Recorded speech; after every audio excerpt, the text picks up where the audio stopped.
নমস্কার, Ramakrishna mission media নেটওয়ার্কে আপনাদের সকলকে স্বাগত জানাই। আজ প্রেমানন্দজি মহারাজের জন্মতিথি উপলক্ষে আপনারা বেলুড় মঠে পূর্ণ মঙ্গল দর্শন করুন।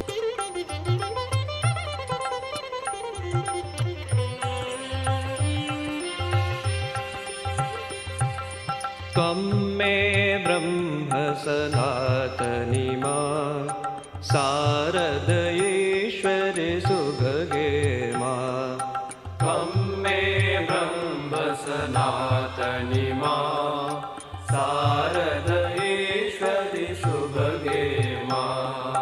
ब्रह्मानन्दस्वरूपिणि मां ब्रह्मशक्ति सुखदायिनी मां सच्चित् सुखमय रूपिणी मां सृष्टिस्थितिलयकारिणी मां ब्रह्मसुधाम्बुधिकेलिनी मां ब्रह्मात्मैक्यशुभङ्करि मां जीवेश्वरभित् कौतुकी मां अगाधलीलारूपिणी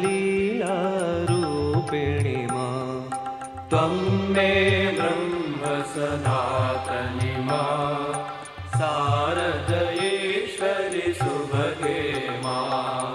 चिन्मयरूपविलासिनी मां बहिरान्तरसुखवर्धिनी मां ज्ञानानन्दप्रवर्षिणी मां दिव्यरसामृतवर्षिणी मां मूलाधारनिवासिनी मां सहस्रारशिवसङ्गिनी मां आद्यशक्तिस्वरूपिणी मां चित्तसुखदायिनी तारिणी मां। त्वं मे ब्रह्म सनातनी मां शारदयेश्वरि शुभगे मां। शुभमतिदायिनी शङ्करि मां दुर्गतिदुर्मतिनाशिनी मां महाकालहृदनर्तिनी मां जीवशिवान्तरवर्तिनी मां जगज्जननी जयदायिनी मां तडेलसितसौदामिनी मां सीतारामाकारिणी मां कृष्णराधिकारूपिणी मां। त्वं मे ब्रह्म सनातनी मां शारदयेश्वरि शुभगे मां।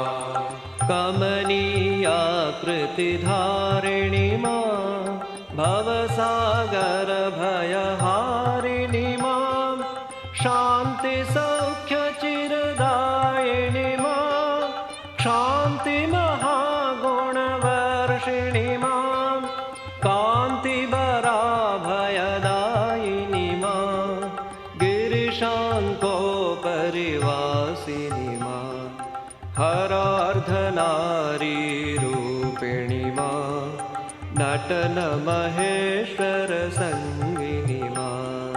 त्वं मे ब्रह्म सनातनी मां शारदयेश्वरि शुभगे मां। এই ছিল আজকের এই ভিডিও। ভালো লাগলে অবশ্যই লাইক এবং শেয়ার করে দেবেন।